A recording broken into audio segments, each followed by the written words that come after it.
just bring it in as a headline. High-level civil servant Victoria Billing OBE laughs as public and voters deceived. Now, this is the so-called KitKat tapes. Underneath, I've put "they have control."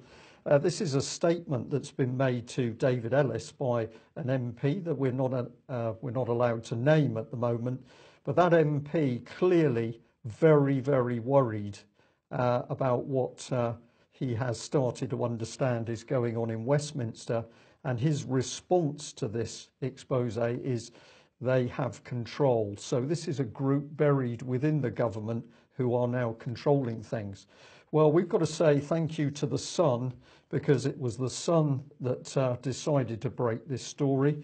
Don't have a Brex, have a KitKat. Bombshell tapes reveal how top Whitehall officials compared Brexit to a KitKat, with chocolate layer hiding UK ties to Brussels. Now, don't misunderstand this. This was a secret meeting at the London School of Economics in which high-level British government officials were laughing at the public. The story was also covered a bit later, but the Express revealed civil servants plan UK to fund EU army post-Brexit, caught on tape. And they mention a particular senior civil servant, Alastair Brockbank. He's a defence and security advisor for the Cabinet Office. I think that's him circles, but I'm not entirely sure. If anybody can help us on that, please let us know. Let's have a listen to what was caught on that tape. On our side, on the Travel Policy Defence, we're actually looking for something which I normally call a patchwork, but somebody yesterday called a KitKat, which I rather like, where you have the kind of cover of you have the kind of political framework cover, but underneath you have a series of different agreements. So the heart of that is that basically she is boasting about running a soft, visible campaign to the public, but underneath that all the detail is taking place, and she likens it to the sort of chocolate layer on a KitKat, hiding those layers. And she laughs and the audience sniggers at the same time. This is a meeting held in the London School of Economics. It was a secret meeting held under Chatham House rules, and yet there were officials there from UK government meeting with European officials and officials from other overseas countries. What were they discussing? How the British public was to be deceived that under so-called Brexit, we were to continue funding the EU military project. And of course, we have been warning what that is really saying is that UK is to be subsumed into EU military unification. So here's the London School of Economics. We spoke to them this morning. They felt that it wasn't really important enough for them to have made any sort of public media statement. They openly admitted that individuals booked them for secret meetings where discussions were held under the famous Chatham House rules. That means that you can say what was said, but you mustn't say who said it. And of course, Common Purpose was the organisation who loved that. Let's have a look at some of the people that they show here. We've got Johan Berglund, Swedish Embassy in the UK. Victoria Billing, that was the lady that you heard speaking, UK Department for Exiting the EU. Alastair Brockbank, UK Cabinet Office. He's the senior defence man or security man. We've got Giannucci Brusco, Italian Embassy to the UK. We've got another Italian man. We've got Belgium. We've got the French Embassy. We've got Poland. We've got Sarah Winter, Forest Security and Policy Unit, Foreign and Commonwealth Office. And we've got the Embassy of the Republic of Poland. Who's in charge of the whole London School of Economics? It's a lady called Nemat Shafik. She is Egyptian by birth, I believe. I was fascinated to see that prior to taking over the London School of Economics, she was Deputy Governor for the Bank of England. It's amazing who you find, isn't it? And they were very brusque when I called them. I don't think they liked my call, but here we are. We haven't made a statement so far. We do hold these private meetings, but they're under Chatham House rules. So let's have a look at Victoria. Very difficult to track down. I can't be more explicit than this because of who owns the pictures, but the lady circled received an OBE in 2008 for her services.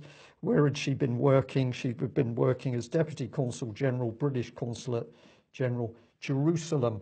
This is the woman sniggering at the fact that the British public are being deceived, and she was happy to do that with others in a secret meeting. If you want to track this through for yourselves, this is a document we found talking about the posts overseas from the Commonwealth Office in London.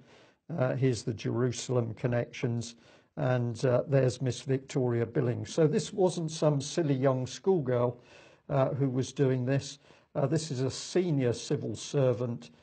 Deceit, deception, lies, secret meetings, actions behind closed doors.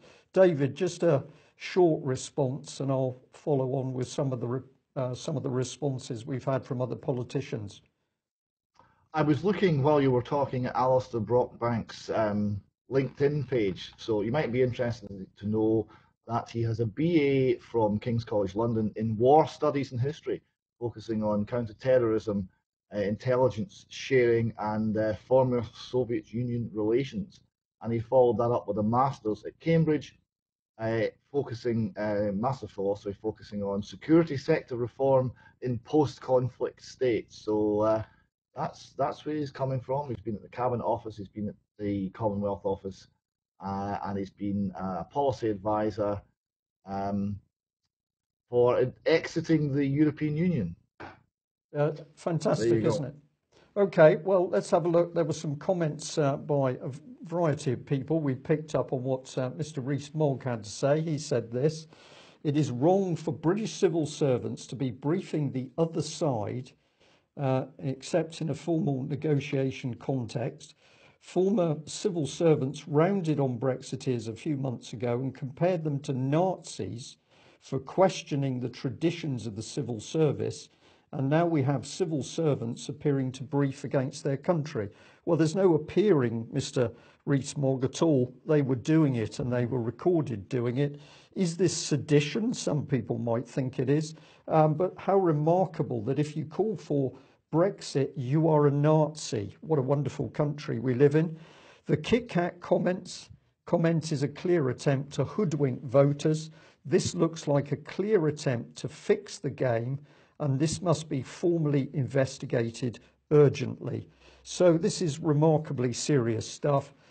We understand from David Ellis this morning that this has really caused some shockwaves in Westminster, where MPs, a small number, but some MPs are now starting to ask the right questions. And we'll just bring in this. This is part of the Twitter page for the Department for Exit. And I posted on it, this is one of the things we're encouraging people to do: what has the department got to say about senior civil servant Victoria Billing on tape laughing at the deception of the British public over Brexit and EU military unification in secret? So there it is, pinned on their page. But down at the bottom, if we blow it up, somebody had already got in saying, "I would like to report a crime, please. Theresa May for treason, action of betraying one's country, and deception, obtaining money, goods, services through lies. She lied to the electorate to gain power. Brexit means Brexit. She's lying to keep the British citizens as slaves." Interesting, the public coming forward. And to remind ourselves how dirty this deception is, let's look at this man, Alistair Brockbank. This is some of the quotes attributed to him. "The UK would continue to make significant contributions to EU defence and foreign policy projects after Brexit, claiming they are plans we're all interested in. The country may help to fund Jean-Claude Juncker's plans for an EU army, known as the Permanent Structured Cooperation, PESCO. Well, of course, it's not an army, it's full military unification. He claimed the civil service are negotiating the detail of that at the same time as we're discussing the political high-level fluffy bits that will go into any declaration that gets made public." They know what they're doing, Mike. They're declaring what they're doing, deceiving the public while we are locked further into the European Union. And David, you got there before me, but if people want to see what this man is, here it is. And it's taken him just 5 years to move from a researcher into the inevitable charity to a highly influential defence and security policy advisor in the Cabinet Office. How do you do that? How do you do that? I think this is another man groomed for the job. I think this is of the mould of Common Purpose. I can't say he is a Common Purpose graduate, of the mould of Common Purpose. And the language of that MP, they are in control, is saying we now have a cabal buried in the government, certainly buried in the Cabinet Office, which are now taking control. There is no democracy in it.